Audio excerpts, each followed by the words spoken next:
Hey gumshoes, welcome to another Murderous Heart Live. So we are just going to jump right in. There was a Reddit post that was made, I think, yesterday. And a little bit of background. I'm just waiting for confirmation on sound. All right. So a little bit of background. I am privy to the fact that there is a little bit of drama behind the scenes. I'm not involved in any of it. I am just aware of it. And so there are like some shifting loyalties, there are legal threats being tossed around, corny cease and desist letters being sent from a YouTuber's brother, and all kinds of shenanigans. And so someone did say in the thread, I won't say who it is, not that there's any legal liability in saying who I think it is, but just to stay a bit above the fray, I'm not going to say, but someone did conjecture, didn't even present it as conjecture, just said this is the work of this particular YouTuber. And I am inclined to agree. Whoever this was clearly had intimate access with, and not intimate as in like a sexual relationship, just very close access with at least one family member. Some of these screenshots that we'll look at also appear that they came from law enforcement, but they are not included in any of the FOIA docs that have been released to date that I'm aware of. And we'll see some of those telltale signs. It's the format of the redactions. Also, when an attachment is part of the email, but it's not included, it comes through in a particular way, like in these brackets. So there are a number of indicators that one of the sources had access to these legal documents. There has been some conjecture who that might be, that I'm definitely not sharing. The other one, the source is clearly someone who was a civilian. There are many screenshots from a mobile device, and they are taken by someone who doesn't have like a really high level of sophistication, like technical sophistication. Like there's like overlap, from screenshot to screenshot. Excuse me. And I actually went through and like kind of crossed out some of the overlap, but decided in the end just to transcribe those screenshots into the actual Google slide presentation. So, but as always, I will link to the screenshots, because who knows, with some of the shenanigans going on, this thread might go up in smoke at some point. So without further ado, let's jump in.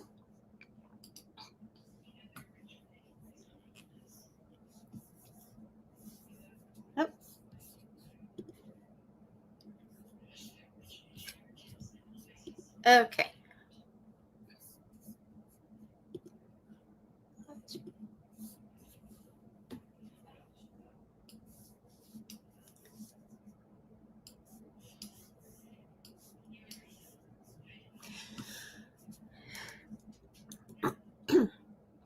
As always, if you haven't had the opportunity to sign the petition to open an investigation into my brother Joe's death, I would be grateful if you were so inclined. I do strongly believe that he was Lori's first victim.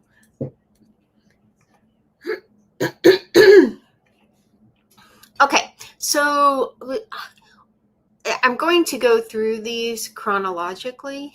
And first, there was a very long text from Nicole Cox to Jeff Shiflett. So Nicole was Adam Cox's wife. They are now divorced. Jeff Shiflett is Summer Shiflett's husband. Summer is Lori's sister. So this text exchange dates December 20th, 2019. If you've been following this case for a while, that was the day the story went public.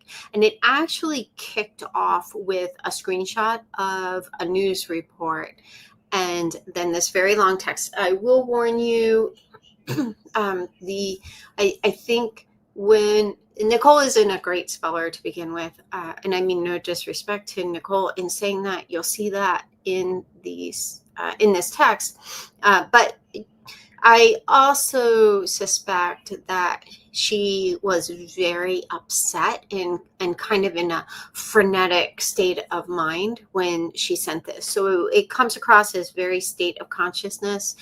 Just for the sake of transparency, I kept the misspellings. Usually the former reporter in me feels compelled to put sick, S-I-C, in square brackets, because that's what we do to mark something as it was misspelled in the original source. But again, I don't mean this in any kind of disrespectful way. It just would be littered with those. So I just left the text as is, and of course link to it so you can compare the versions. So she says, keep your daughter Katie away from Barry, Jeff. And now kind of take note of that spelling of Barry, because I think that becomes a clue into an email that the sender's name was redacted. He molested Adam's cousin daughter and others, and I found stuff on his computer years ago, and no one wanted to address it. Lori told me once Barry was molesting Katie. You are, I think that was supposed to be her father. You need to protect her. That's why Steve Cope did what he had to do. Stacy told Steve Barry. Now, okay, Stacy was the oldest of the Cox children, and she died years ago. And Stacy was Melanie Pulowski's mother. And this is just a little bit of background. The whole family went to Hawaii, and Stacy was left behind with Alex, who then spent a bunch of money using Stacy's credit cards after she died. Okay. You were her father. You need to protect her. That's why Steve Cope. Steve was Stacy's husband, and they were divorced. That's why Steve Cope did what he had to do. Stacy told Steve Barry molested her when she was little. All makes sense. If I were you, get away from all those crazy family members. Alex is dead. He tried, I think this was supposed to be, to kill Brandon. Police have video of Tylee's Jeep leaving his house, him driving it, and have the Jeep in custody. You need to know the truth. Mimi, Summer, they don't want to know the truth. So I think that was supposed to be, they will make up lies and more lies.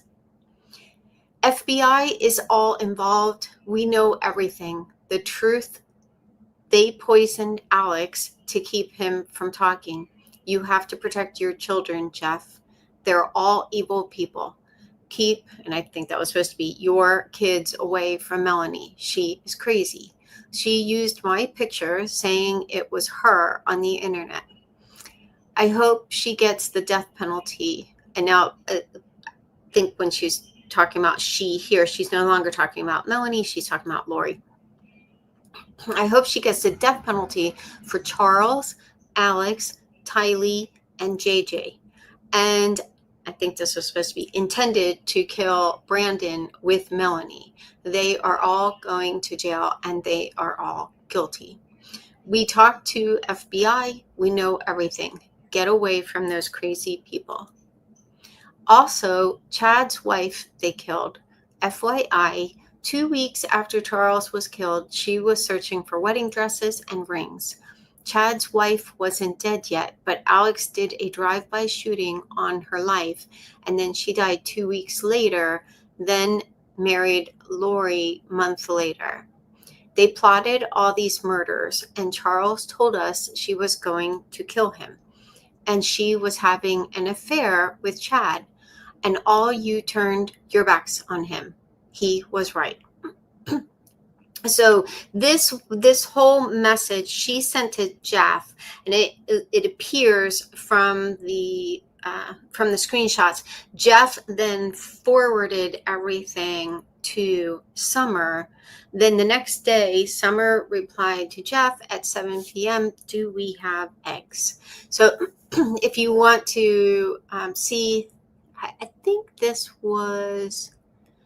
I think this link will take you to both of the PDFs I created. So what I did was I just took all the screenshots, tried to get them in chronological order, which is more germane to the next round, and then created a PDF out of each.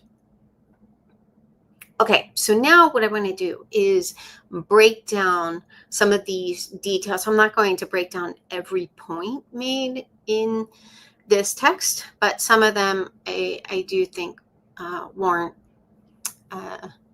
investigation or analysis. Okay, so first let's talk about the allegation against Barry. Again, she wrote, keep your daughter Katie away from Barry. Jeff, he molested Adam's cousin's daughter and others. I found stuff on his computer years ago and no one wanted to address it. Lori told me once Barry was molesting Katie. That was supposed to be her father. You need to protect her. That's why Steve Cope did what he had to do. Stacy told Steve Barry molested her when she was little. All makes sense. If I were you, get away from all those crazy family members. So one thing I will say is in the notes that were passed on to me by someone who was involved in the investigation into both Colby's claims against Joe as well as the claims that were made against Colby.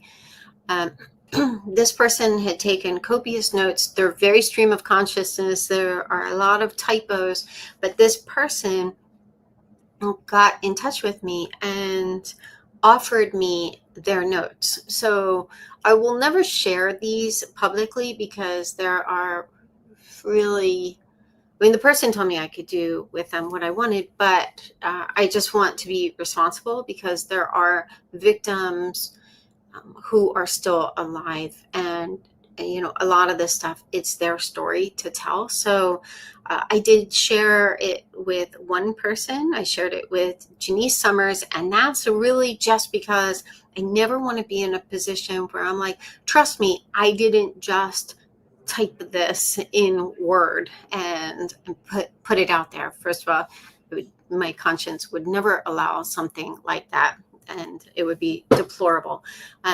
And this case has enough drama. That's the last thing I would do. But I actually forwarded the email to Janice, just so there's, there's no question. At least there's one person out there who can verify. Yep, this is exactly as it appeared in the Word document, except I added some redactions. Okay, so they were talking, this was talking about Alex. Then Lori's father is a fundamentalist Mormon, blames the government for breaking up the church. So that sounds about right. He does not believe in paying taxes. He was also apparently arrested and lost his financial license after he forged a document and mailed it. It apparently was mailing the document that got him in trouble. Father Barry Cox in San Antonio. There is reportedly an incident between Lori and her father that the family does not talk much about. Lori said her dad tried to do something to her. Lori's mother threw his stuff in the lawn after the incident. Summer has also spoken about this. There was some kind of rule that dad was not to change Tylee's or Colby's diaper. He would refer to Tylee as his little, and I'm not going to read that out loud. It's disgusting. Obviously, this was a typo. Grandfather would often sit naked in the hot tub along with redacted and other family members. Lori and her mother, as well as redacted, would go skinny dipping together.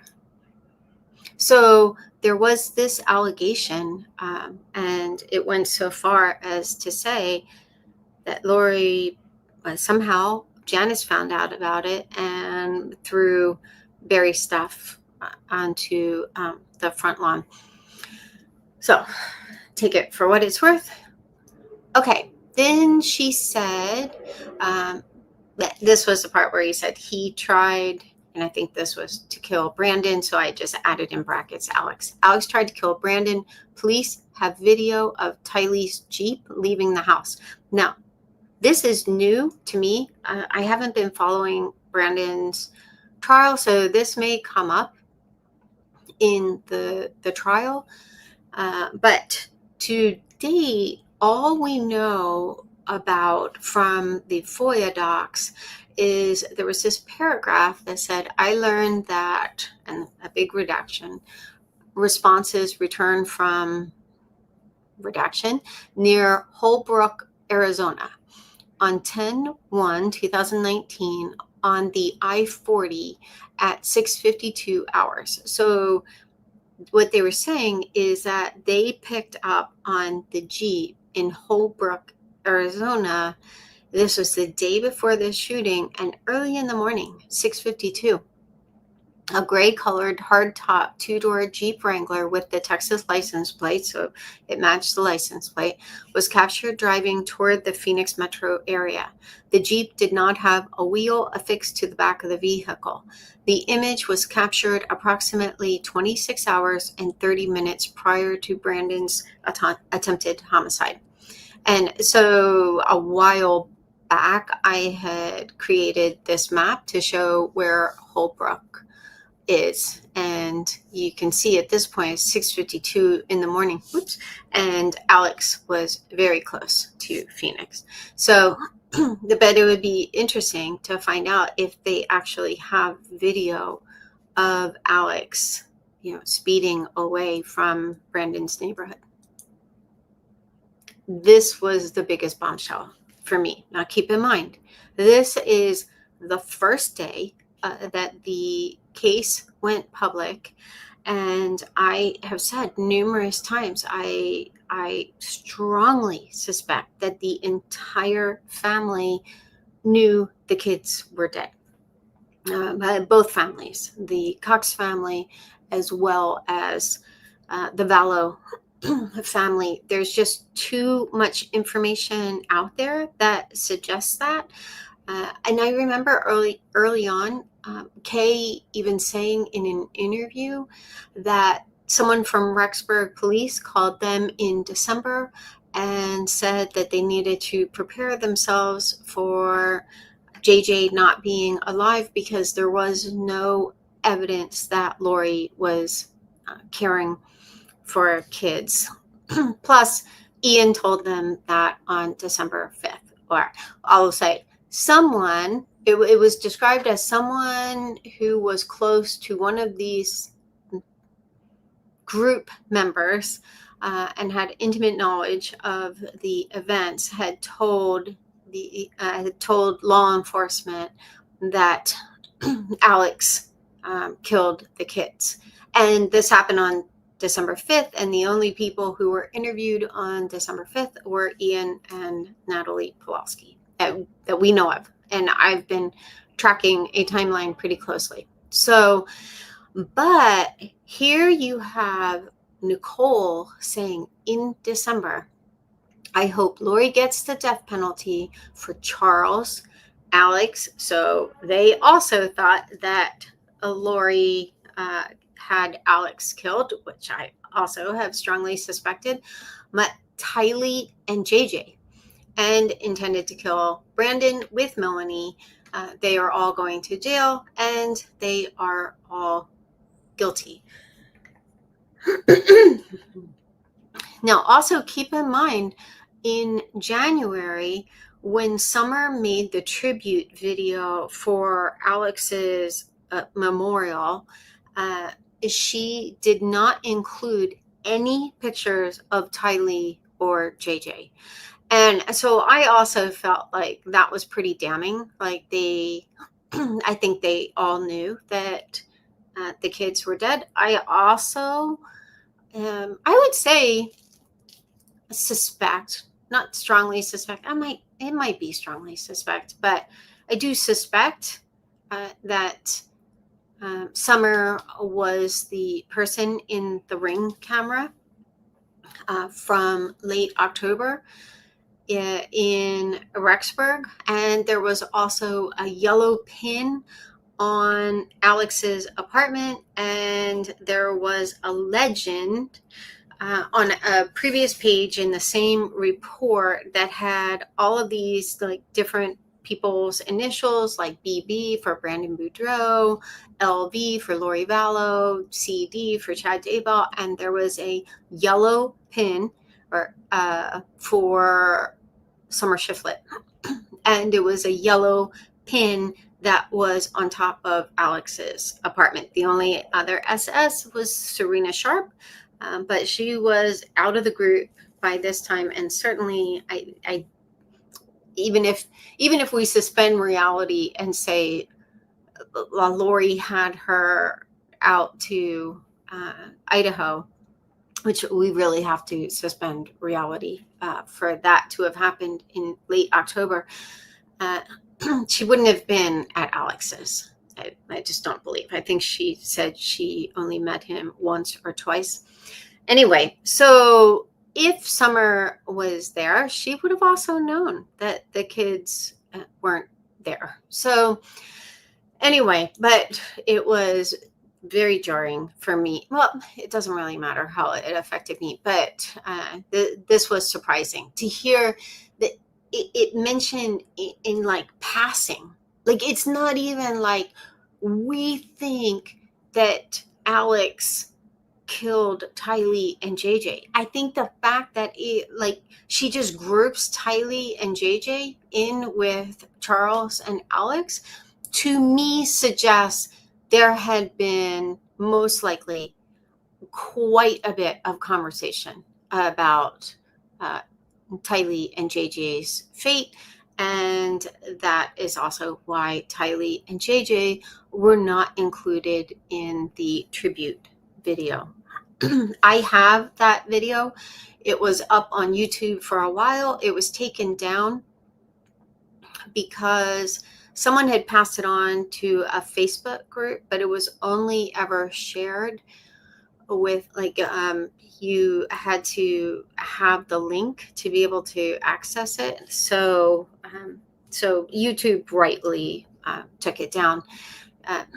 So I won't ever share it publicly, but I've always said if someone emails me at amurdersheart@gmail.com, I will send the video, but emphasize, please don't share this video, like on social media or, anything public.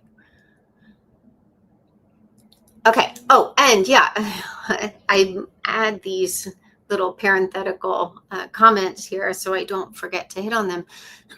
But we'll see this this exchange between Summer and Adam, and this fact, it doesn't even come up in their exchange, which again, you would think like if this was new information, it would just be at minimum, Nicole buried the lead. Like, this would have been the most alarming piece of information, and it's buried pretty deep in this text. And I don't say that as an indictment against Nicole. I say it as support for, I think there was significant conversation about they knew or strongly suspected that Tylee and JJ were dead. Okay. Then she wrote, they plotted all these murders, and Charles told us she was going to kill him.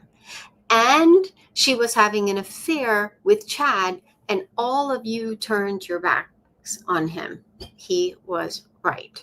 So this is one more piece of evidence that Charles had been telling all of these family members that Lori was having an affair with Chad.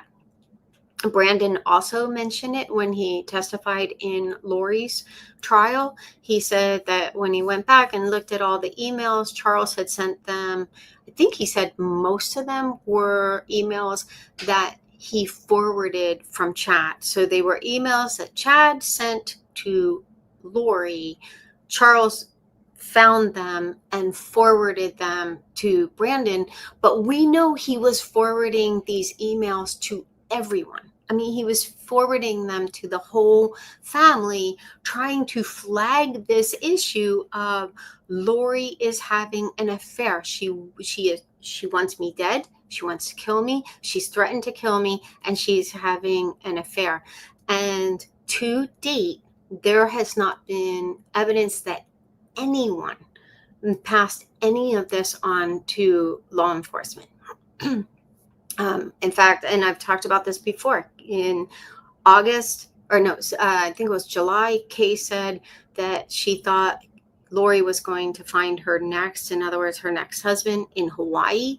So she was acting like, Lori wasn't having an affair. She hadn't even found her next yet. A little bit later, I think this was August, she said she didn't know the cult leader's name. A little bit later, she said she couldn't remember the cult leader's name. It wasn't until after Tammy was dead, she sent an email that was like Chad Daybell, cult leader, and let everything out. We also know from an email exchange, text exchange that Chad had with Adam. This was on the day he found the email from that Lori had sent to Chad. That was an alias of Charles' email. Charles said, and no, he did not stay at our house. So he was talking about Chad. A bunch of really weird ladies did. And that's probably my favorite line in all of the FOIA docs. I sent you the emails. I should have zoomed in on this. Let me see if I can zoom in here. I sent you the emails she sent him in January regarding family history. So the January email, that was like her weird ratings document. He sent the ratings document that included Tylee and all of the family members. He sent that to her in October. Then in January, she sent him this. She rated like a whole bunch of modern day LDS leaders. She talked about whose parents in prior lives, and all kinds of just sheer nonsense. Included were 3 emails with her dancing, videos attached. So we know that Charles emailed Adam this email and attached the videos. We also know that those videos were sent to Kay. There is no evidence that anyone passed these videos on to law enforcement. So I just think it was, again, I probably sound a little bit like a broken record, but this was the first time where I saw someone saying, so early on that they all knew she was having an affair with Chad, that he was telling all of them. Okay. And then, this was strange. It was the next day. Summer just texted Jeff, "Do we have eggs?" Now, there is the very real possibility that she just wanted to know if they had eggs. However, it might just be a terrible coincidence that Lori texted Alex within hours of JJ's murder, P.S., do you have eggs? And then Alex replies, like about almost an hour later, I'm open, how about you? So even that response, I mean, again, this was within hours of JJ's murder. So do I really think that she was just going to make a nice, healthy breakfast for herself, Alex, Chad, Melanie, and David? No, I just think she had bigger things on her mind. But I don't know. I know that there's been some discussion. I've also talked about this. I don't want to get too far down the conspiracy rabbit hole, but I have wondered if this was like some kind of like Cox family code, but I just think at minimum, it's a really eerie coincidence that, here you have Lori within hours of JJ's murder asking, do you have eggs? Multiple question marks, either that or they might have been emojis, because in the law enforcement database, emojis didn't come through. So for testimony at these trials, that they've had to like go back and add the emojis back in.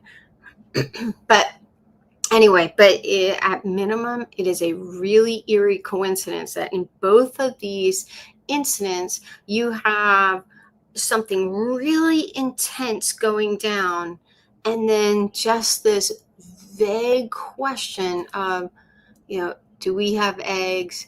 Do you have eggs? I don't know. It's that minimum. It's weird. Okay. All right. So, wait a minute. Wait a minute.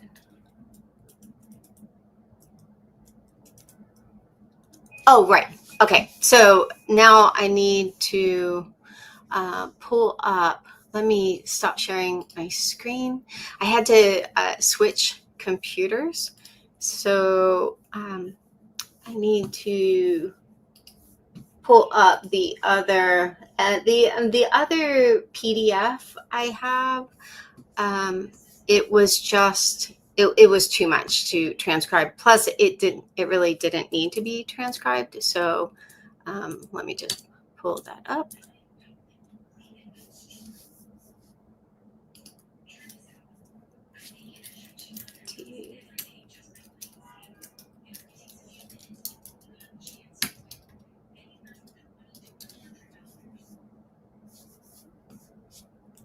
This is the wrong one.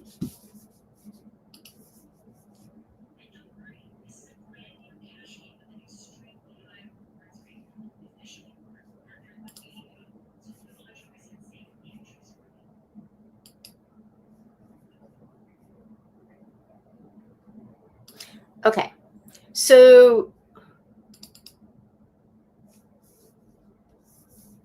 let me see here. I'm going to download it just so there aren't any issues.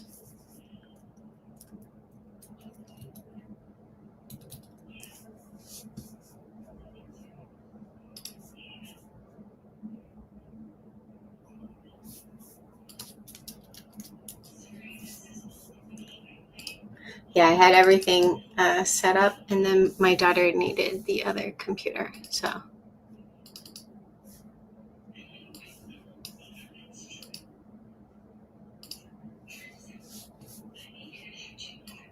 All right, I have it up. So let me share my screen again.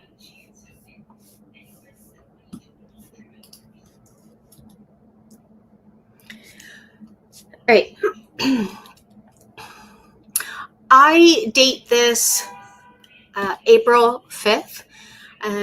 Dates show up in the other, like the responses, but not this initial one. However, Summer mentions that it's the day after Adam's birthday, and his birthday is April 4th.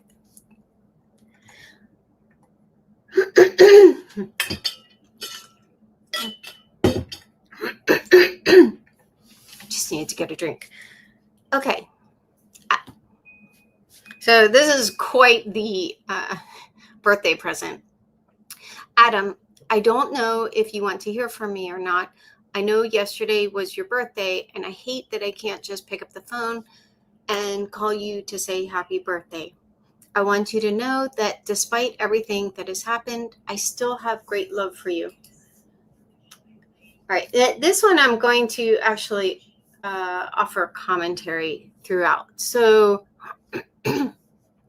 right from the start, there's this the commonality in her language that really reminds me of the Seven Gatherers. Like the way they communicate is almost like they breathe this rarefied spiritual air, which makes them talk very A Handmaid's Tale-esque, like just this, I still have great love for you.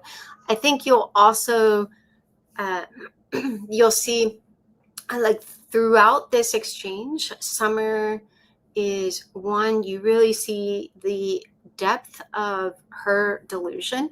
I've said before, and I don't want to be cruel to Summer, but when she said, I didn't know Lori had, delusional disorder, I think it's because she shared her delusions, and you will see that in this email exchange. The other thing that really stood out to me was just how kind and empathetic Adam is in his responses. Like he really could have gotten angry and lashed out at her, and he doesn't. He maintains this very, very kind tone. So, okay. I know you have turned your back on all of your sisters, and in your mind that we are crazy and deserving of great punishment for some reason. You have aligned yourself with Steve, so that's Steve Cope, Melanie's father, Stacy's ex-husband, Brandon and Kay, who seek to destroy your sisters and their children. Now, keep in mind, this is April 2020. A month later, or at least weeks later, she did the interview with Janice. But you are still my brother. I care about you and your eternal welfare. So here we've already started with just some of the spiritual arrogance. And she is very patronizing throughout her email exchange with Adam. I don't know how you got so sucked into this dark web of persecution of your own family, but I know the way out is through the atonement of Jesus Christ. Just a second. Just a second.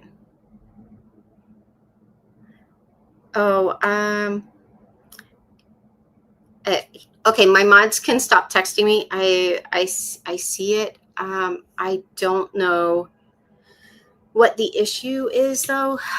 This is the first time I've used this laptop, so yeah, I'll share the just a second. I'll share the link, and so wait, what? My screen looks like that. Oh, I know why. Okay, you know what? I know what I need to do. It's because I'm only sharing the Chrome. I should have shared the entire window. I think that's the issue.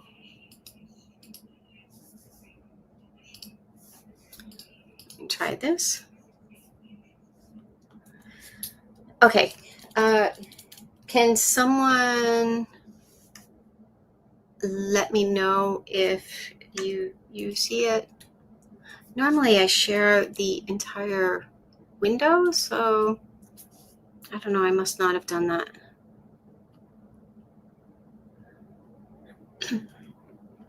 Okay, I'll just keep moving forward. I don't know how you got so sucked into this dark web of persecution of your own family. So now she's accusing him of actually persecuting his family. But I know the way out is through the atonement of Jesus Christ. Everything that has happened, he can heal. Oh, okay. Thank you, Felicia. All right, mods, I have the confirmation that it's working. Everything that has happened, he can heal. Whatever your part in this, whatever your pain, he knows and can help. I know you have always had a tender heart, and I know you know that I have loved you and supported you my whole life. I don't know what offense I have committed against you, but I want you to know that the offenses you have committed against me, I forgive. I don't condone what you are doing and cannot support the darkness of it all. Again, this is where I think she and Lori shared the same delusions. Like, she is actually seeing Adam, and at this point, this is April 2020. This was just 2 months before the kids' remains were found. And he had said early on, and that he thought that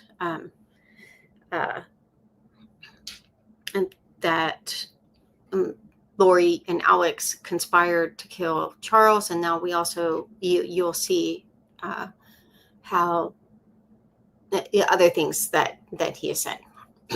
Carrying out this evil agenda of Kay and Brandon's is not going to bring you happiness, Bubby. So let me point out the Bubby thing.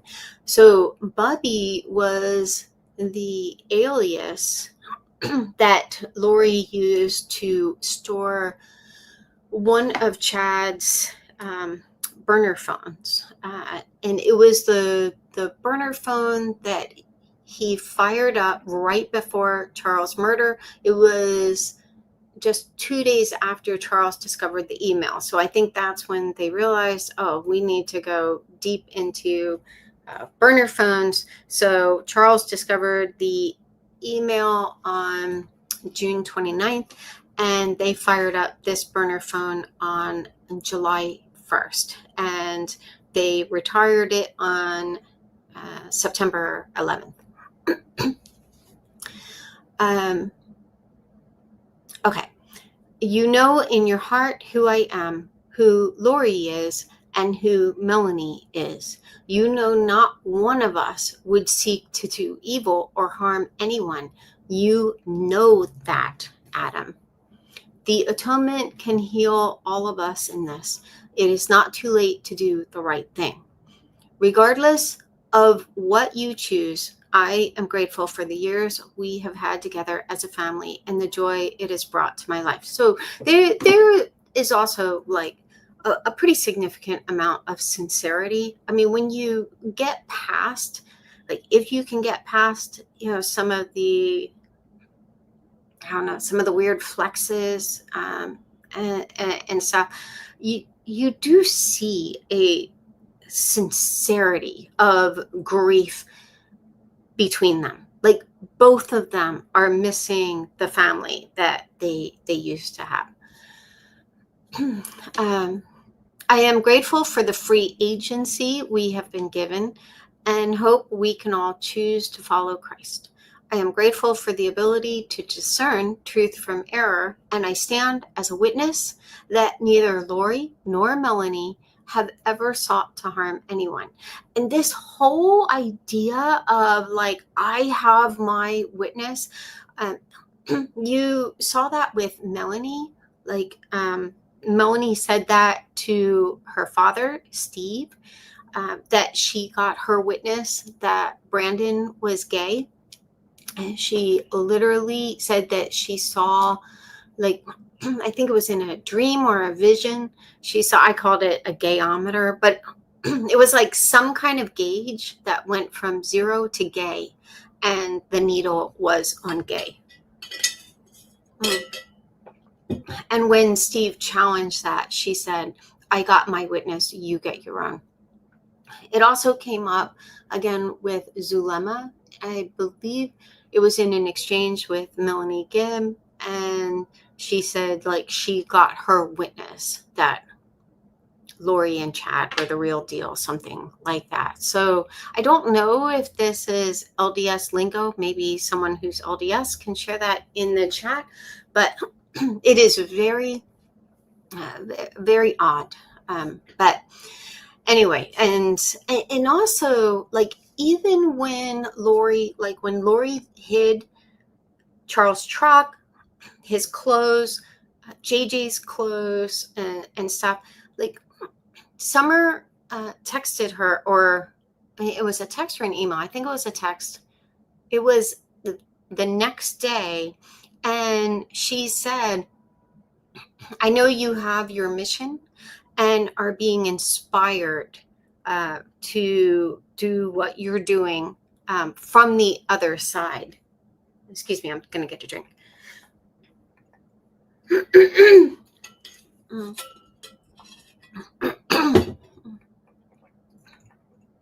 Okay, so she knew that she was obviously seeking harm. But when Lori did things that were so clearly harmful, even emptying out their business account, stranding Charles at the airport, having another family member go and get Charles' truck with her, and then she and Melanie hid it at a hotel parking lot and stuff. Excuse me. There's no way she could say that wasn't harmful. Like that was spiteful. It was cruel, and yeah. So anyway, it's very strange that she would say that. And I have to say, supporting taking Melanie's children away from her is pure evil. Now, again, she used very similar language when she talked about Charles trying to have Lori's temple taken away. She called it, I think it was like extreme evil, or something to that effect. So she uses these like very dramatic terms, and it's very black or white in her mind. It just reminds me of that legal adage, like if you have the law on your side, pound the law. If you have the facts on your side, pound the facts. If you have neither the law nor the facts on your side, pound the table. A lot of this stuff to me comes across like table pounding. Like she doesn't have facts on her side, so she just keeps pounding the table and assigning like extremely evil intent or motives to believe anything other than what she believes, which I think was her attempt to manipulate Adam to come around to her point of view. Okay. Those children have a loving and dedicated mother and deserve to have contact with her. Taking her away from them punishes those precious babies. She has done nothing to deserve any of this, and those children do not deserve any of this. And I believe you know that, but you are supporting this for your own reasons and purposes. Now, keep in mind, she identified 2 of her children as dark and had them marked for destruction. Now, to be fair to Summer, she may not have been aware of that, but you don't see Summer coming to Adam like, what facts do you have? Like, maybe I'm off on this. Like, let's get together and talk. All right, but it is not too late to do what is right, to stand for what is right, and to repent for your choices. Forgiveness is still possible. I pray for you to soften your heart and allow the healing power of the atonement to work its miracle. I hope you have enjoyed your birthday and are staying healthy. Your little sister, Shish.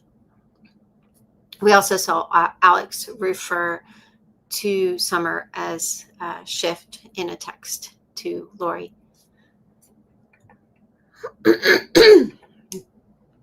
Adam replies, Shish, I love you so much. I don't even know where to start.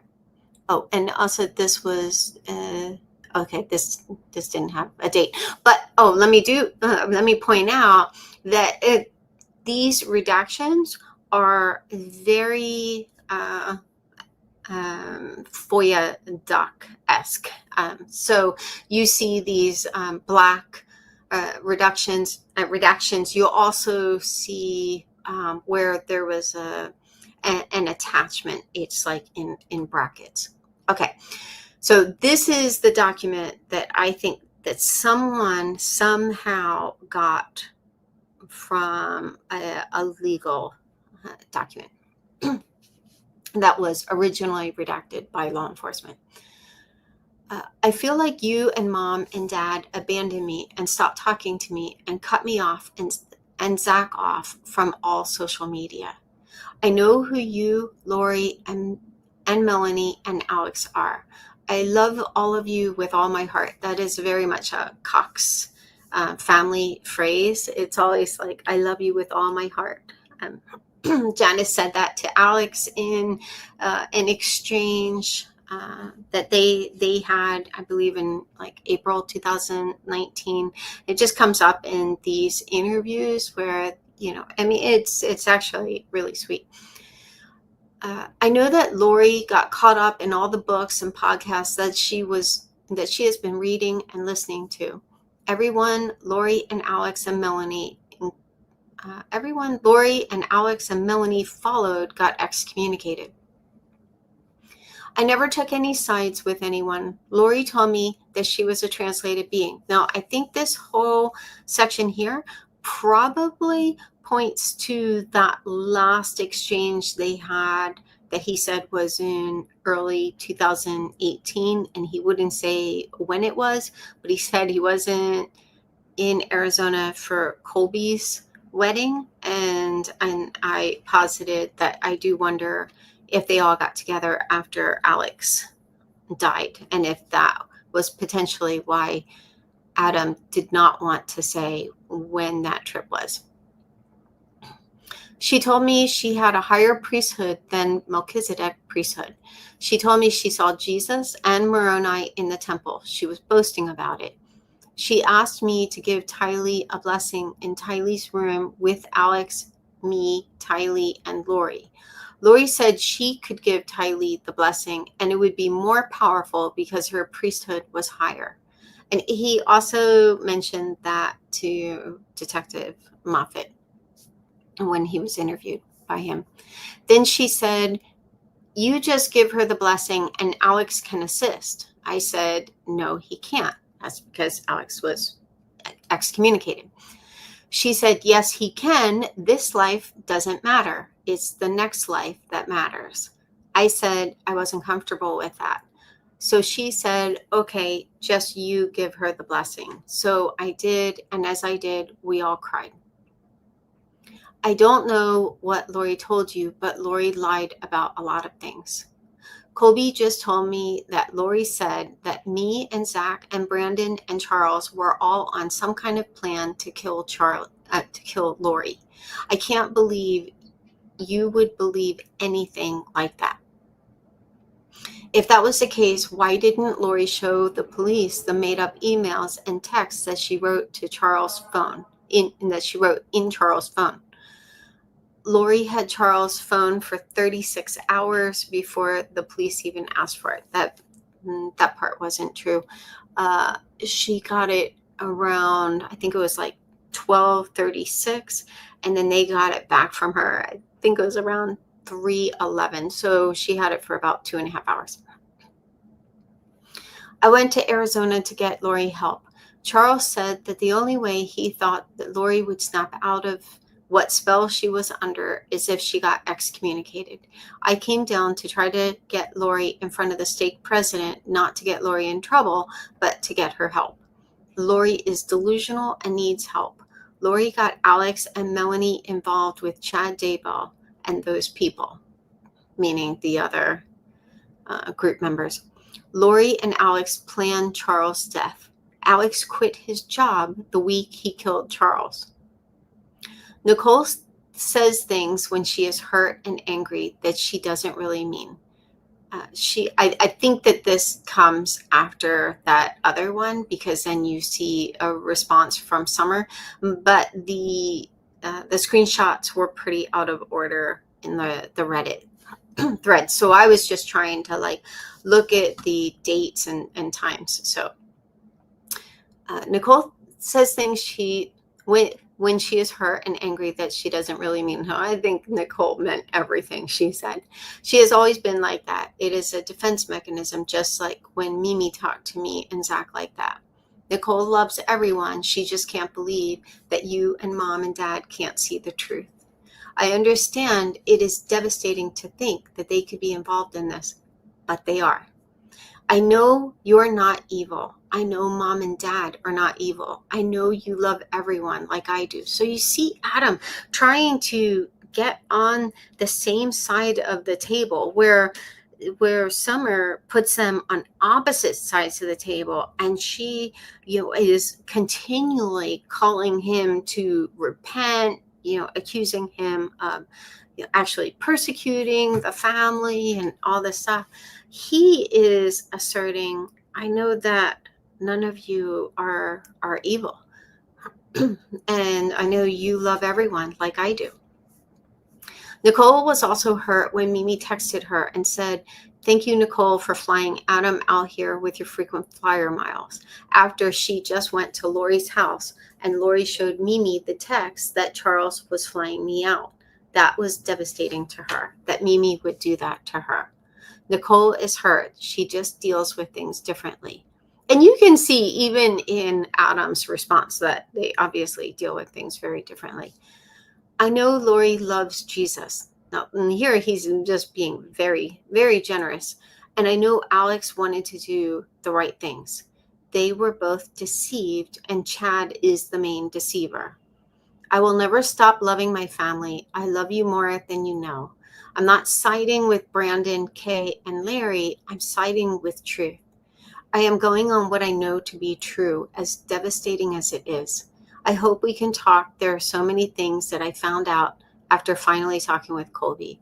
I love you. I know my family isn't evil. I know you all have great intentions and loyal to Lori and Alex to a fault. I'm here anytime you need me. Love you, Adam. So again, very, very gracious. So then we don't know if this was Summer's only response to that. I don't know, but she said, and do you agree with this? This is the other telltale sign that I was talking about. Like all through the FOIA docs, I would always see attachments in these brackets with the file name of the attachment. Okay, so this is April 6th at 3:47 in the morning. So clearly, like they are both like they're burning the midnight oil. They're both really upset. He says, "No, I do not believe that. Nicole is caught up and is really mad about the way Mimi cursed Zach out and called him a liar. Zach was telling Mimi the truth about what Lori told him, and Mimi was not herself. I know Mimi was in shock. So Zach told Janice something that Lori told her, which I assume was probably something that indicated she had planned the murder of Charles, or because he moved out shortly after Charles and Lori broke up. It may have been something that Lori told Zach about Charles being a dark spirit, but probably much more severe than that. I don't blame Mimi for not wanting to believe what Lori and Alex have done. I didn't know Nicole wrote that. I told Nicole to stay out of it, that she doesn't know anyone's heart. Melanie tried to have Brandon killed by Alex. The FBI showed me the video of Alex driving Tylee's Jeep that morning out of Brandon's new neighborhood. The FBI could arrest Alex for attempted murder on Brandon if Alex was alive. I'm not the one who is in a dark place. Lori, Alex, and Melanie are being deceived by the devil. Now notice, he doesn't accuse Summer of being deceived or delusional. He really keeps his focus on Lori, Alex, Melanie, Chad. I think that's it. Lori bought her wedding ring a week before Chad's wife died. Lori and Chad have been seeing each other and have planned this crazy plot out. Lori really changed the last 3 years. This Chad Daybell thinks he is a prophet. I am sick to my stomach that you would even think that me or Zach would be part of anything evil. Lori told Alex he was their guardian angel to protect them so she could do this mission. I love my family more than anything, but I can't be part of killing, planning killing, or anything like that. I think Alex killed the kids. Then I think Lori and Chad had Alex poisoned by the lady Alex married. So he's saying, I think Lori and Chad had Alex poisoned by Zulema, which I 100% agree with. That is what I've been saying. I think that whole basket that she had him putting together, I think that there was most likely malachite. But, you know, who knows, but it is interesting. And he's like, yeah, I think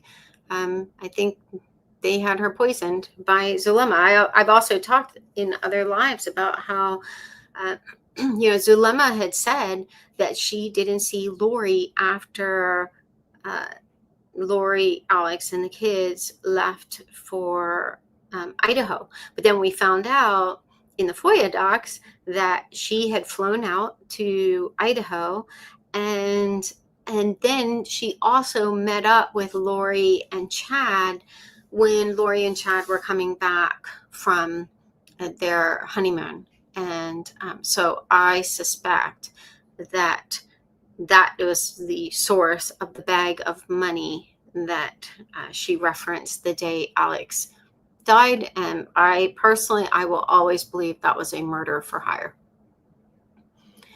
Okay. So there won't be any ties to Charles' death or Tammy's death or the kids for that matter. Oh, one other thing I'll say, I've shared this in other lives, but right after Tammy died, Lori texted Chad, said she was worried about Alex. He was spending a lot of time alone, and that they, and I think they referred to law enforcement, could get to them, like in other words, to Lori and Chad through Alex. And then Chad replies with, I'll reach out to him. I sent him a malachite blessing. So come on. Okay. Lori and Alex got caught up in something really evil. I know that is hard to believe, but it is the truth.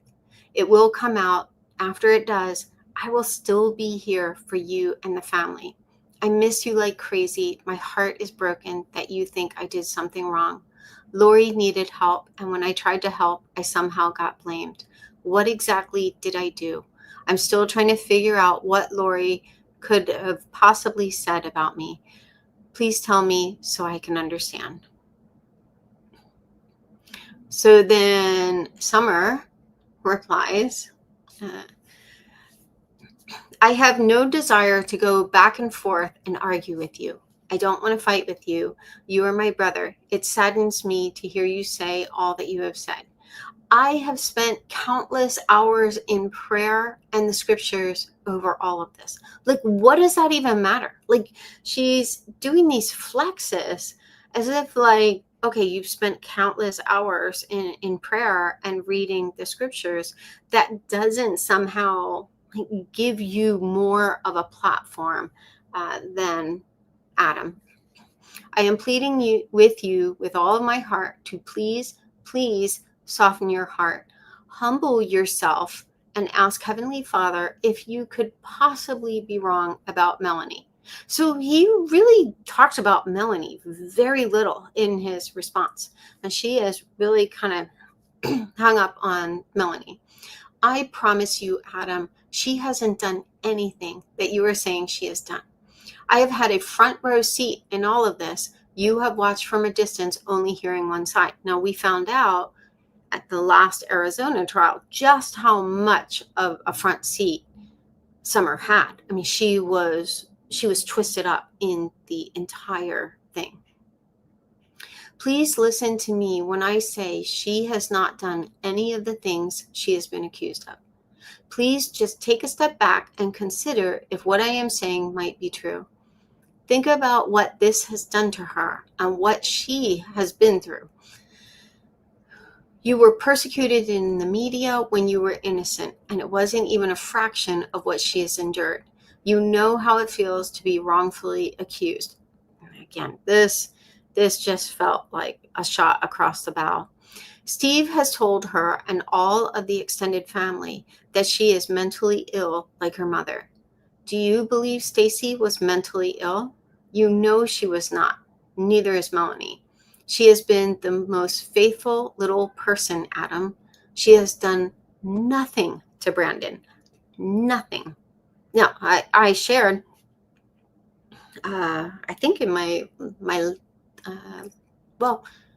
a couple of lives in the past couple months, that Melanie went so far as to ask Lori for a second pass at Brandon. So not only, and also, as we now know, which who knows, Summer may not have been aware of this, but Melanie was in Rexburg when the Gilbert police report says that Lori, Alex, and Chad were planning Brandon's murder. Melanie was there for all but 2 days of it. So it was like a period of 5 days, and she was there for the middle 3 days. Okay. If you won't soften your heart to her, please soften your heart to her children. Think about how painful it was when Steve took Melanie for 7 years out of our lives. Think back to the pain and damage that caused everyone. If Brandon is telling you the kids are fine, no child is fine without seeing and talking to their mother. Melanie has continuously pleaded with Brandon for contact. She has never abandoned those children. I know that is what you have been told. That is a total lie. Melanie was content with the mediation order. She held no ill will toward Brandon. She sent them on their fall break per their mediation order, and he never brought them back. Now, let me stop there. So Melanie had documented that her last day seeing her kids was October 9th. October 9th was a week after the attempt on Brandon's life. So I think it's pretty amazing that she was able to see her kids at all after that attempt on on Brandon's life. No, when Brandon was interviewed the day of the attempted shooting, well, it was a shooting, it was attempted murder.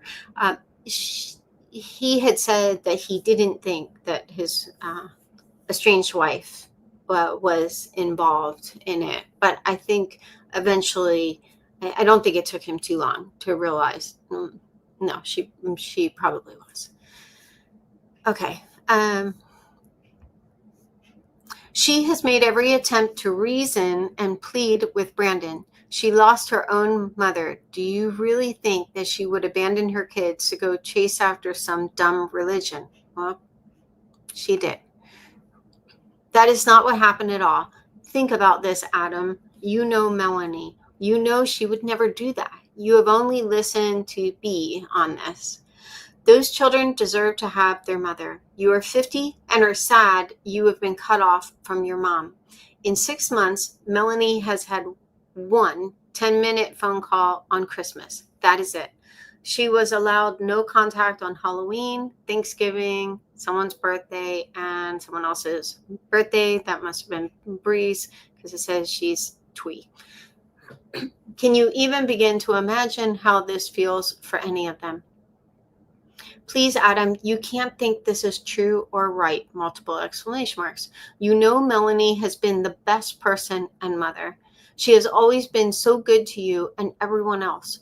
Please, please, please soften your heart to the truth. I don't care at all that you have done. I don't care at all anything that you have done in any of this up to this point. But please hear my words now as your sister and someone who sees what is really going on. You can choose to do the right thing today. You can choose not support any more of this persecution towards Melanie and her children. This hasn't just affected Mellie. Mom has been cut off from her great grandkids. What has she ever done to B or the kids? Nothing. I also push back on that. When Melanie was interviewed the day after the attempted murder of Brandon, who she talked to the day before, so the day of the shooting, she didn't say who she talked to because I believe she said she couldn't remember. But she did say the only two people she really talks to are her Aunt Lori and her grandmother Janice. So I thought that was incredibly telling that after all that had gone down, Charles' murder, they had the death of Joe a year before Charles' murder. Now they didn't have contact with the kids, not even on Tylee's birthday. So Tylee's 17th birthday came and went with no contact. And then here Brandon is shot at, and Janice is one of the two people Melanie has contact with. Me and my kids have been cut off from them. What have we ever done? Someone is one of someone else's closest friends. He is devastated. Played all the time. Someone adores. We are all missing them so much. Do you understand / care at all about any of these kids? Think back to Stacy. You hated Steve for all those years, and now you are supporting him in that Stacy was mentally ill. You know that is a lie. Adam, Bubby, please, multiple exclamation marks, please don't do this. We all have to stand at the judgment bar of God. Are you going to be able to stand there with 100% clean conscience about the judgments you are making against Melanie? I am begging you to please, please get on your knees and ask if what I am telling you is true. I promise you, she has done none of the things she is accused of. If you won't listen to me, please listen to the words of Joseph Smith. And those were attached. I guess that was the attachment. Persecution is not the right way. Melanie has suffered more than you can imagine. Please have compassion. Please remember back to your days of public scrutiny and extend a branch of kindness, if not to her, then at least to her children. I know you are not a mother, but are you a Christian? Was persecution and condemnation what Christ taught?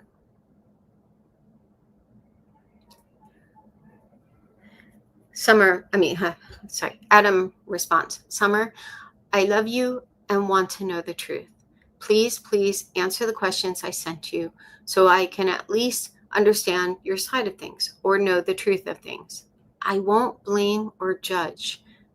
Unlike Summer, I just want to know. Please let me know. This has been on my mind since July. I love you and miss you so much, Adam. Summer, I tried to tell you what I knew for months before Charles died, and also the last time I talked to you in July. You already had your mind made up. You didn't want to hear what I had to say. Now, keep in mind, during that brief meeting that they had where they had like dinner together and they played, Zach and Summer played some card game. She was shooting off text messages to, I think, Lori and or Janice. Like, she was just sending off these text messages, alerting people to like every step Adam and Zach made, including like them going to a Batman movie and stuff. You didn't call me, text, or email me once, not even when Alex died.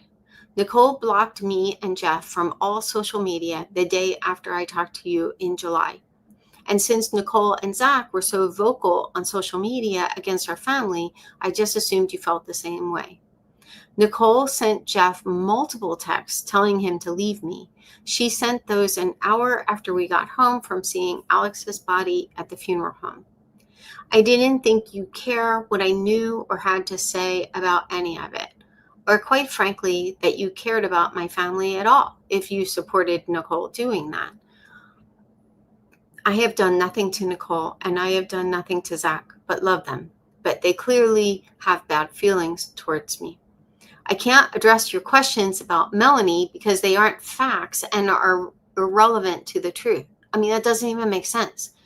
Questions aren't facts. They're questions. Like, this was her opportunity to present facts. And she was like, I can't address those questions because they aren't facts and they're irrelevant to the truth, because in Summer's mind, she is the one establishing truth. I still love you and Nicole and Zach. I pray for you guys all the time. Okay. And then there was one more. Let me see if I can zoom into this because this is way too small on my laptop. Okay. And let me get a drink.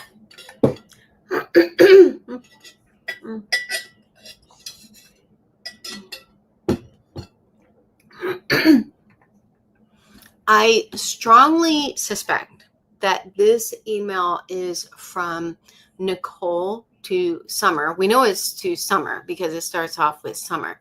The reason I think that, let me zoom in a little bit here, is somewhere in here, the person spells Barry as berry, like strawberry. I don't remember where it is now. Oh, here it is. Ask Barry, or actually Ask Janice. So I think that is just like so unique to Nicole. Having said that, it's redacted, so we don't know for sure who this was. Also, these emojis, they weren't intended to cover up anything. The reason I can tell that is that there's a huge gap here in between the lines, and they're not actually covering up any text. I just think this was an email from you can see it was from a Yahoo account, and so maybe in October 2020, Yahoo Mail just didn't support emojis, so they came through like mega.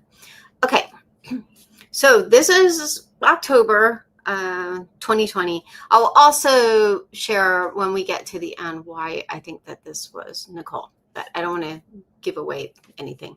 Summer, you are insane, not to mention ignorant and self-righteous like that child molester father of yours. Your mother who doesn't have a brain cell to save her life. Look at your lives.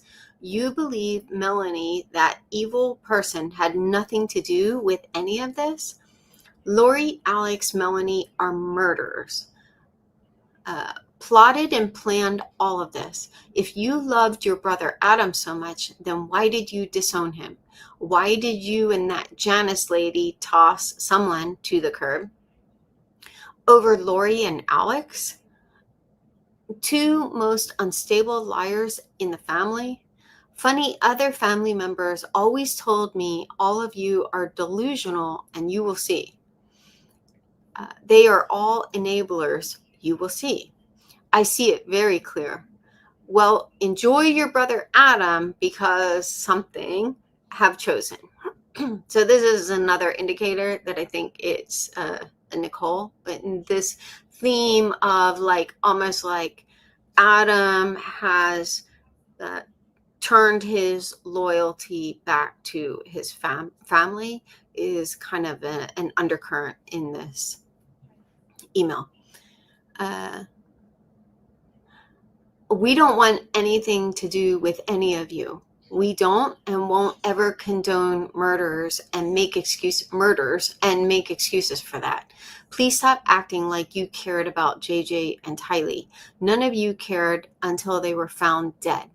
Okay. Let's see.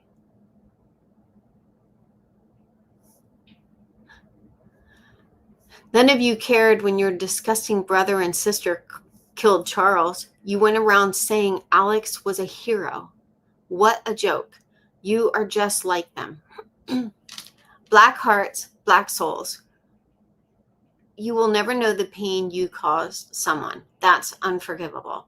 Just like Barry is unforgivable. Ask Barry, or actually ask Janice, why a child's pair of panties were in his car glove box. Now, I also heard this story back in 2020 that one of the grandsons was in a car with Barry, and he like took one of his granddaughters down this embankment, and when they came back she didn't have underwear on, and then they found a child's pair of underwear in his glove box. That was that was the story. Won't matter. You will make up excuses and be delusional like you always do. Oh, also, let me mention here, one of the issues that I took with Summer was when she published her mea culpa post on Facebook after the kids' remains were found. She published all of these sweet pictures, but one of them was a picture of Barry groping Tylee. She looked like she was like maybe 10, 11, just starting to develop, and his hand is cupping her breast. Okay. Tell your lover Edgar, stop messaging someone. Don't ever reach out to someone again. He literally hates all of you. You can keep snapping pictures on my post and sending it to Adam. It doesn't matter. I tell the truth. That was another hat tip in my thinking to Nicole, because this is someone who really hates the Cox family and knows that Summer was taking screenshots of Nicole's post and sending them to Adam. I will never stop until Melanie, Lori, Chad all go to jail. You and Janice have lied so much as well.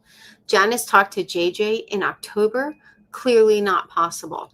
Now she is trying to say, oh, I had the wrong date. Well, I had never heard that, because she actually brought like her phone bill as evidence that she talked to JJ on October 2nd, which again was just so cringe. Like you really think that, I mean, all that proves is that you had an extended conversation with Lori on October, I think it was October 2nd. I think it was the same day that Brandon was shot at, or maybe it was the day before. It was on that trip. Anyway, okay.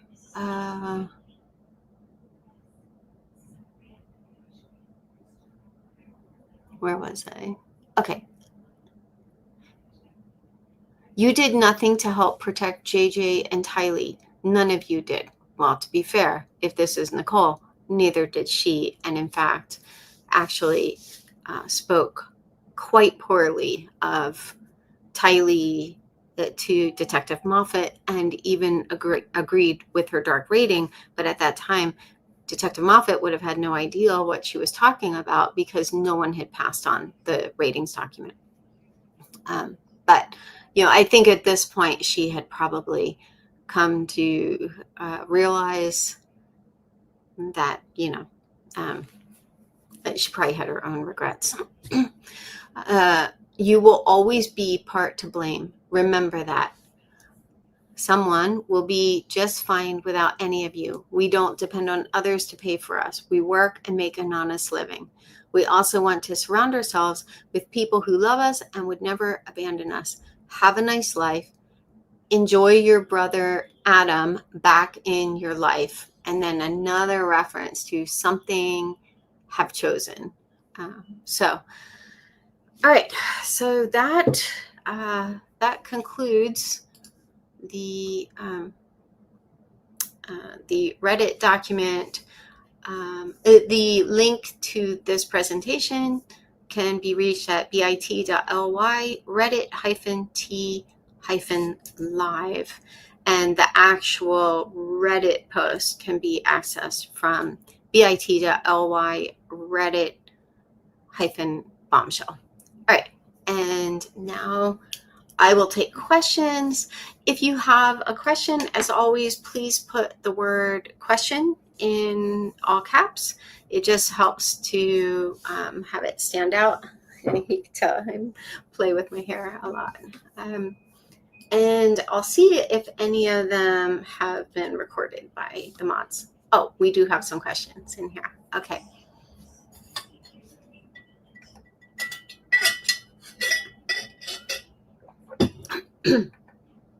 Okay, so Mimi asked, did you hear the prosecutor say that there is an open investigation with Melanie's today? I did hear that Trina said that in court.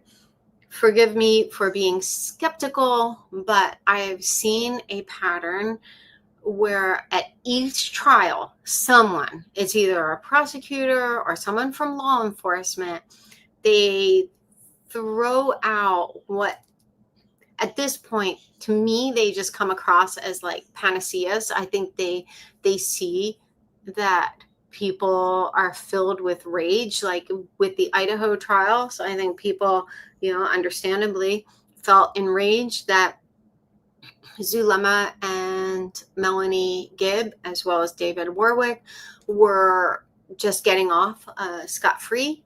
And now they're not calling Zulema or Melanie Gibb in either of these trials.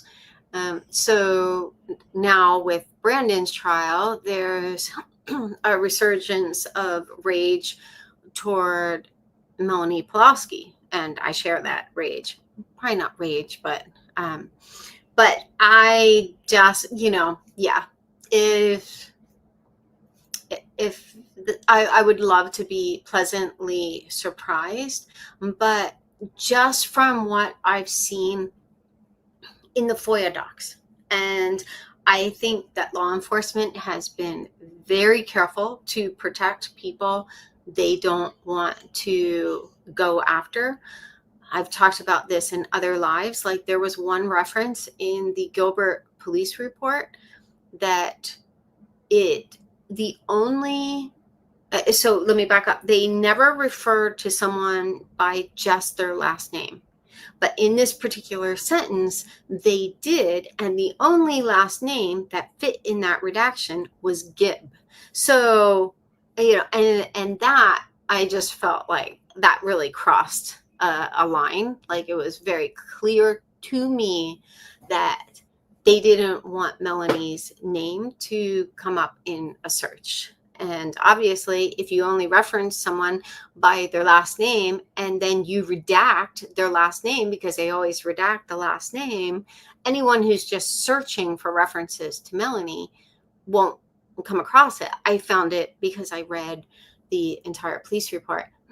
There was another time where they referred to Melanie by her previous probation name, Phoebe, and it made no sense. Like, they were talking about Melanie Gibb from this probation, but they referred to her as Phoebe. Again, most people aren't going to search the document for Phoebe. So I am just very skeptical. I've seen just too many instances of this where it's like they just kind of placate people following the case, and then the trial's over and nothing happens. So from my opinion, again, I have no training in law enforcement, but just from the carefully redacted documents, and some of these documents, I mean, the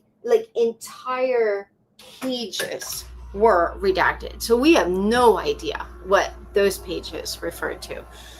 So but even in these carefully redacted documents, and then combine that with careful I don't know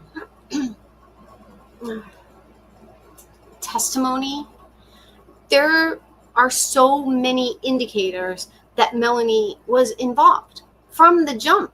Like, she was in, I mean, even when I talk about in the Gilbert police report, there was a sentence, I've shared this before, there was a sentence that talks about how during, this date and this date, I think it was like September 25th to September 30th, that Lori, Chad, and Alex were planning Brandon's murder. The very next sentence, it starts the next paragraph, the very next sentence, or maybe that's turned around. Yeah, it said that Melanie was in Rexburg, and I think it was like September 26th to the 28th. Or no, I think it was reversed. It said that Melanie was in Rexburg, the 26th to the 28th, something like that. And then the next sentence, it said that the other three were planning Brandon's murder. Like, that's outrageous, to be that overt. Like, what did you think Melanie was there for? And then there was also, I talked about in, I think, my last slide, that now that I have the app, and I have one keyword group that identifies most all like references to dates. I went through every reference to a date and added them to the timeline. And so there were a lot of discoveries in doing that I didn't know about because I didn't follow those trials. But one of them was, it said that there were multiple references between these different co-conspirators about I think it was like Venmo transfers between them, as well as references to cash payments between them. And so that's the, law enforcement being very vague. Like, yeah, there were these references. I don't think that included Melanie. I think that was Lori, Alex, and Zulema. But yeah, so don't know. And then I came across the text message that Melanie sent to Lori. This was less than 2 weeks after the attempt on Brandon's life, asking if there was any chance for like a second try, a second pass. I forget exactly how she worded it, but they were both like, yeah, I mean, he's got to be ready to go. And Melanie specifically asked before she moved to Idaho, because I think she was like, hey, you know what? If he's gone, then I don't have to move to Idaho away from my kids. So yeah. And then even after Alex died, so Ian recorded a call between Lori, Chad, and Melanie, as well as himself. So legally, he had to be included in the call in order to make these recordings. Melanie talked about how, like, basically now that Alex was dead, he could protect Braxy and Brees, who are her bookends, or their bookends, their oldest and their youngest. So in her twisted mind, she, first of all, thought that Alex was in heaven and would be able to protect her kids. But even at that point, that is December, she doesn't think that her 2 middle kids qualify for that protection. So, and I just can't imagine that there wasn't a whole lot more. But I've also talked about, they only had one interview with Melanie. That was the day after the shooting. She was clearly being dishonest, couldn't answer basic questions like, where did you go yesterday? Who did you talk to? She was like, well, sometimes we go to the park, sometimes to the mall, sometimes I think to the playground, or, it was something dumb. So not actually answering the question of where she was or who she talked to. She just talked very, in very vague terms. So I honestly, I'll believe it when I see it. And it's just like, really, we're 5.5 years after the shooting of Brandon. So, if the public pressure is enough for them to actually pursue Melanie, great. This also might be, like, I don't know, like a test. Like if they get a conviction for Lori, then maybe they'll bring charges against Melanie. I don't know. But I strongly suspect, and this might be my own persuasion influencing my perspective, but I strongly suspect most people would have gladly foregone Lori being charged, if they had gone after Melanie. And also, my much greater concern with Melanie, well, first let me say, I doubt her kids are in much danger at this point, because she has to know, if God forbid anything happened to her 2 middle children, like, who knows? Gilbert police might actually do an investigation, but she has to know all eyes would be on her. But still, that, like, all this time, Brandon has had to share custody because they didn't pursue charges. And the fact is, she was delusional and deceived enough to not only think her children were evil, but to participate in text messages about her children that were egregious, absolutely egregious. So, yeah, hopefully that will happen. But I don't know. I once burned, twice shy. Now when prosecutors and law enforcement say stuff like that, I'm just like, you know what? Just just save it for action. Like I just really, I don't want to hear it. Okay. Is it time for the law to look into Lori's family members who have prescriptive authority? I don't know what that means. Yeah, maybe you could explain what that means, prescriptive authority. Do you think the law will investigate these allegations regarding Barry? They are very serious. Nope, I don't. Do you think the law will? Oh, okay, that's another one. Same question. Any insight on the Pink Pony Club? This is the first time I've heard of the Pink Pony Club. So I'm assuming that came up in the trial. Oh, wait, was the Pink Pony Club the club that supposedly Brandon was at with like a coworker? That sounds like the club. I think it was like in Arkansas or Alabama or something. I don't know.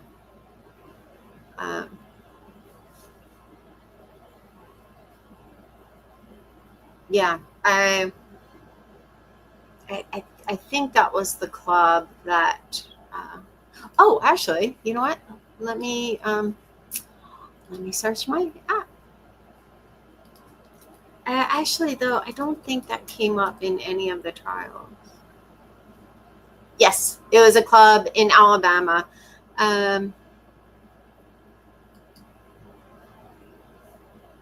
Okay.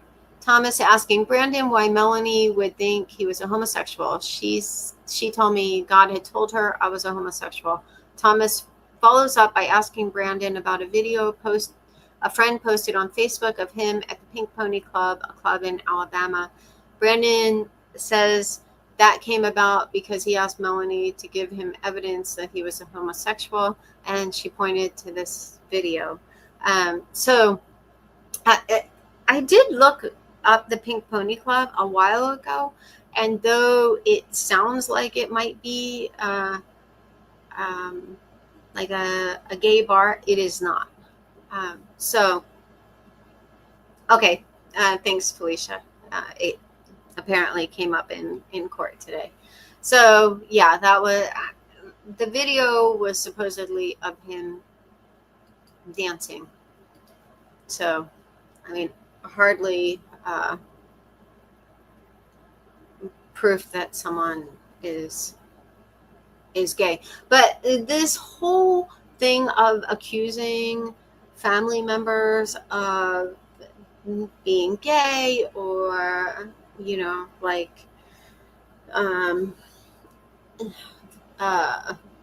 SA abusers, that is very on par with the Cox family. Okay, so Felicia just posted a video. Was this actually shared in court? I don't know what this is. But anyway, so yeah, I don't know. Okay. What were the replies to this on Reddit? I shared the thread on Reddit, so you can check them out. How did you find out about this Reddit thread? Lauren was promoting it. So someone passed it on to me yesterday. But I guess Lauren mentioned it in a live. She also texted people about it, and yeah. Okay. Oh. Okay. Felicia's ridiculous. Okay, so that's all the questions we have. I'll do a quick scan to see if there are any others, but if not, we will call it a night. So I will just say the reason I shared this is, I thought it was insightful. I thought I mean, really the biggest surprise to me was hearing, seeing the reference to Alex killing the kids, as early as December. I just think, in my mind, it supports what I, naturally kind of thought. Plus, I've shared this before, like just this whole pattern of the family just being like, yeah, we don't really know anything. Um, Colby referred to like having a dream and seeing, I think, Tylee in dirt, like layers of the earth and stuff. And I'm not making fun of, his dream claim.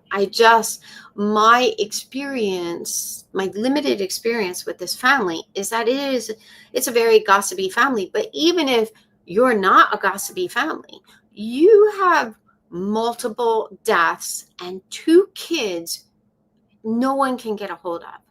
And, at this point, by December, like, again, I suspect Summer had taken a trip out there. I don't know. I do suspect that. I don't know.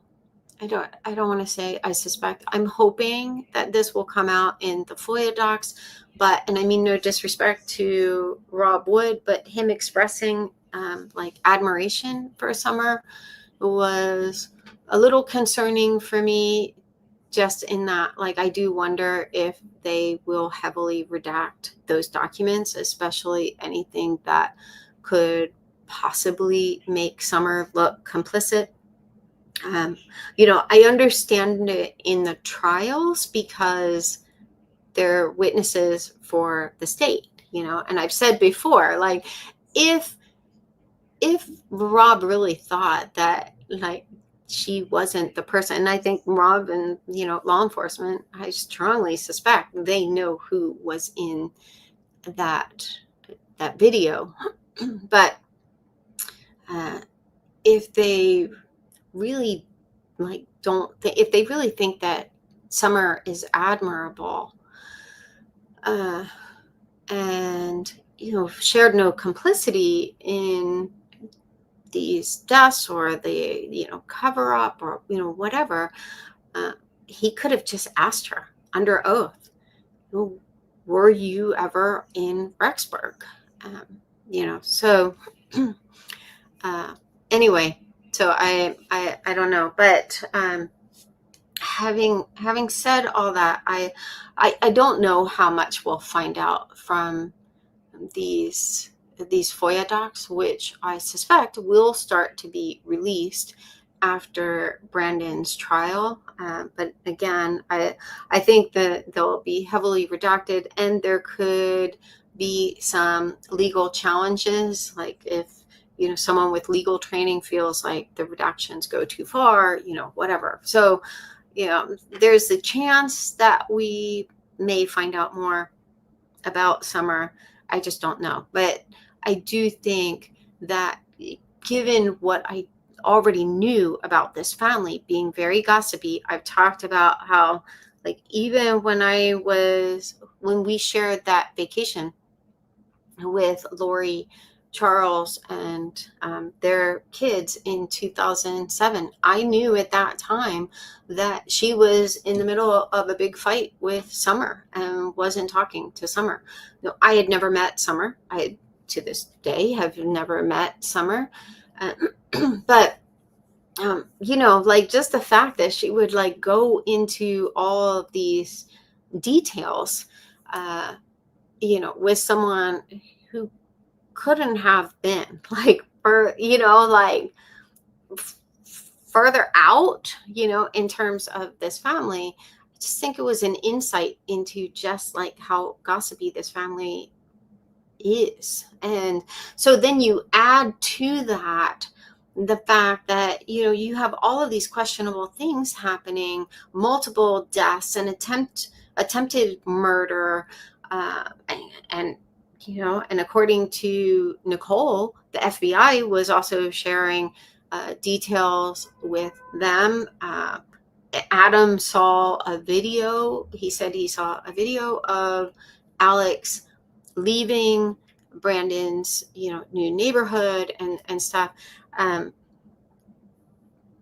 just don't think it's reasonable that these family members were really like, no, I really think the kids are still alive.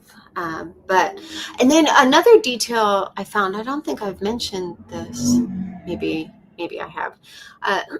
But one detail I thought was interesting, and I will get back to after Brandon's trial. I'll get back to going through these documents in the app, or some of the discoveries I've made through the app.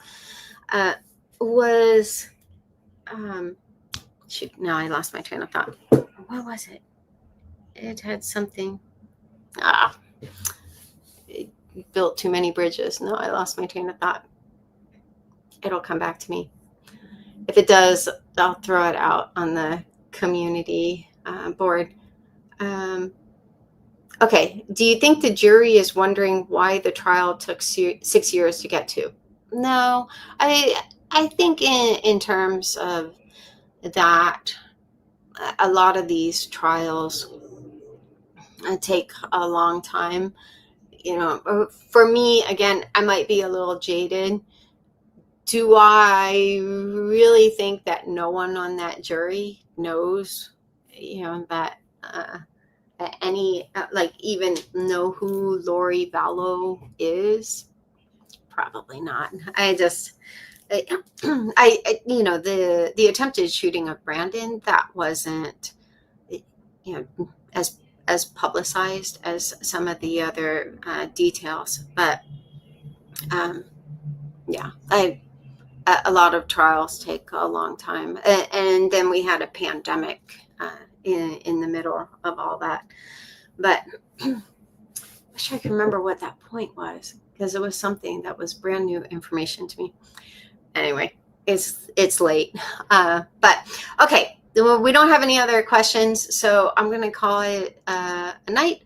But so during the trial, again, I am so busy with work. I just haven't had time to follow the trial. But I know that there are people who are there who are keeping me apprised. If there is anything that jumps out, as new or just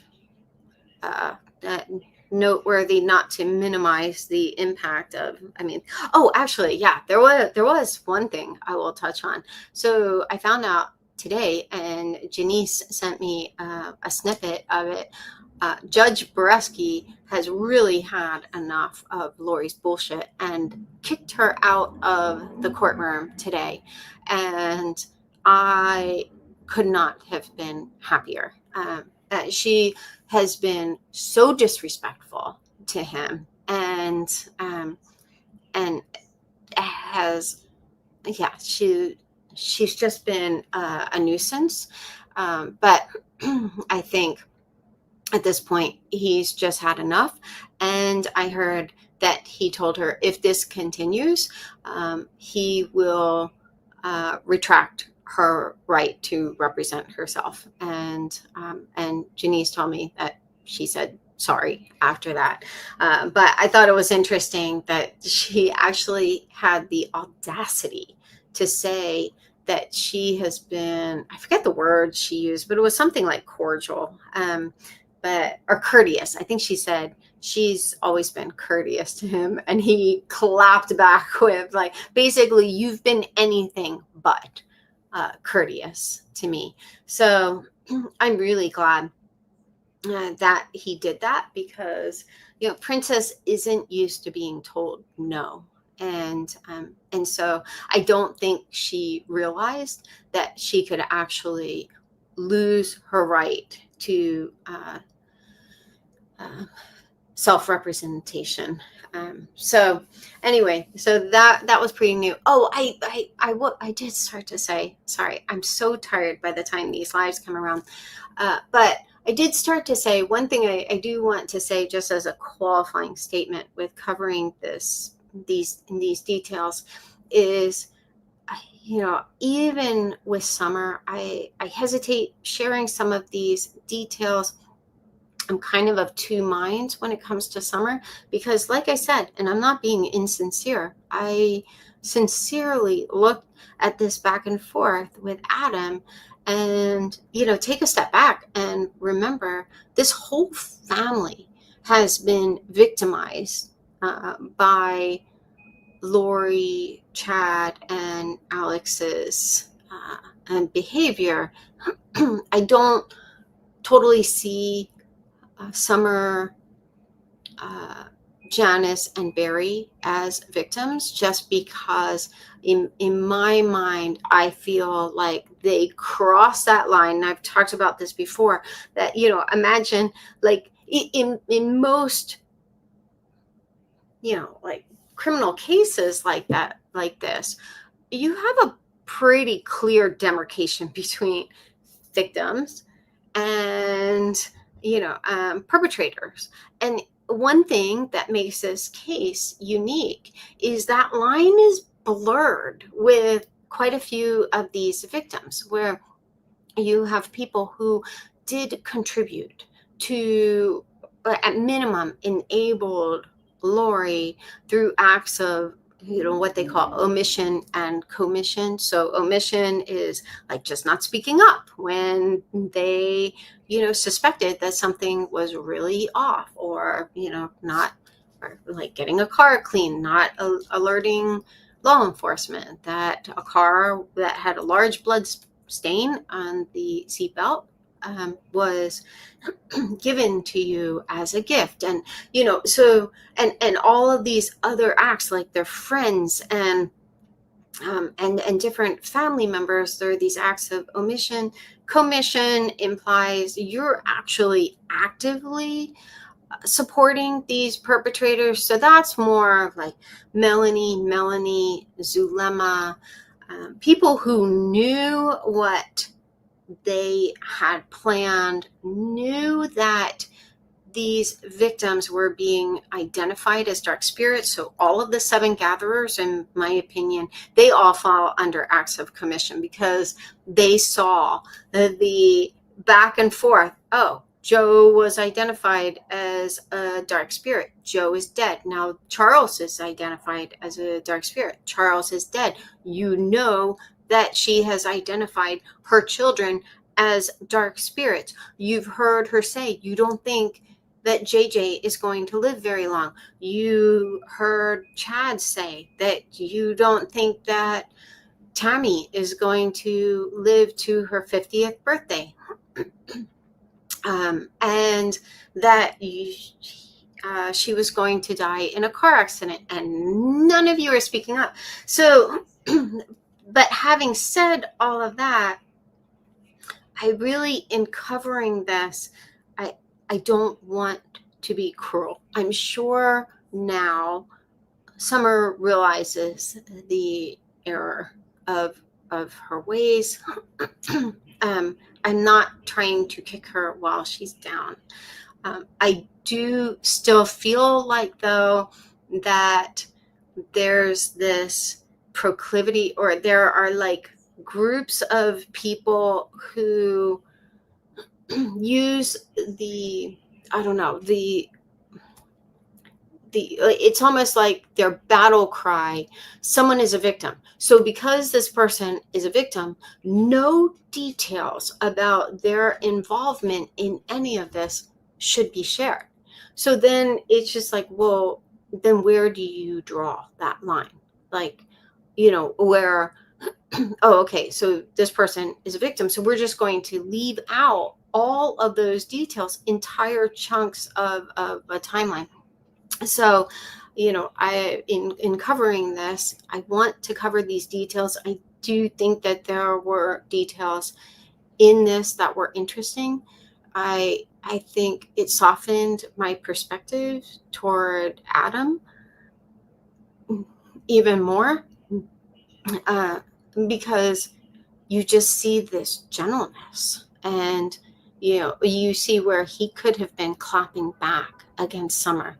He could have been accusing Summer of being delusional. And the closest he came to a criticism was, you're loyal to a fault, And so, but anyway, for what that's worth,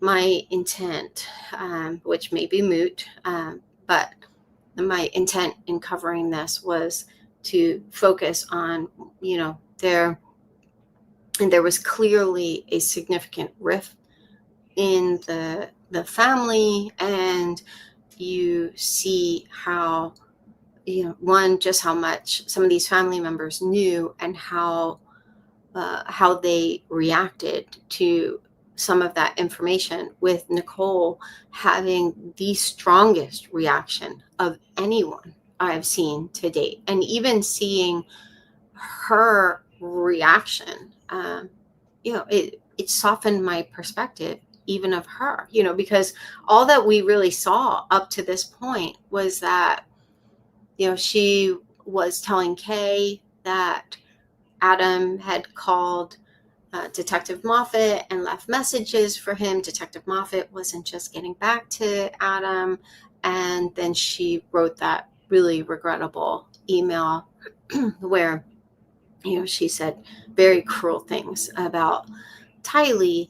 But seeing her, her strong reaction by December, you could see that she was like so reactive, like she was absorbing just the and eliciting this, not eliciting, exhibiting rage toward these family members who were still standing by Lori and still justifying Lori. Oh, there is one other point I'll make. I meant to actually pull this up. So it was, I think, sometime in 2020 or maybe 2021, there was a live on Hidden True Crime, and Summer showed up in the comments, and Kay was also in the comments, and Summer, complimented Kay's potato salad, and so they kind of hugged and made up. But before they hugged and made up, Kay asked Summer, so do you still think that Alex was a hero? And I thought that was kind of strange, just because, like at this point, we hadn't seen anything that indicated that Summer actually said she thought Alex was a hero. But apparently these different family members saw some kind of text that Summer allegedly sent that indicated Alex was a hero. Now, I will say that she did kind of intimate that, like in the interview she did with Janice, where she said something to the effect of, all I know is if Alex wasn't there that day, like I think there, could have been or would have been like more victims. And it seemed like she was trying to say, if Alex hadn't been at the house and wouldn't have killed Charles, Tylee and Lori most likely would have been killed by Charles. So it's not a stretch to think that Summer then actually, indicated that Alex was a hero in killing, in killing Charles. So many names to keep up on. But anyway, so I do think, even seeing Nicole react to that as late as October 2020, I was like, oh, okay, well, I think now that question by Kay made a little more sense. But I think at the time, I think think Summer had actually said that she never had seen Alex as a hero, which I don't think that's accurate. But anyway, so okay. On that note, have a great weekend.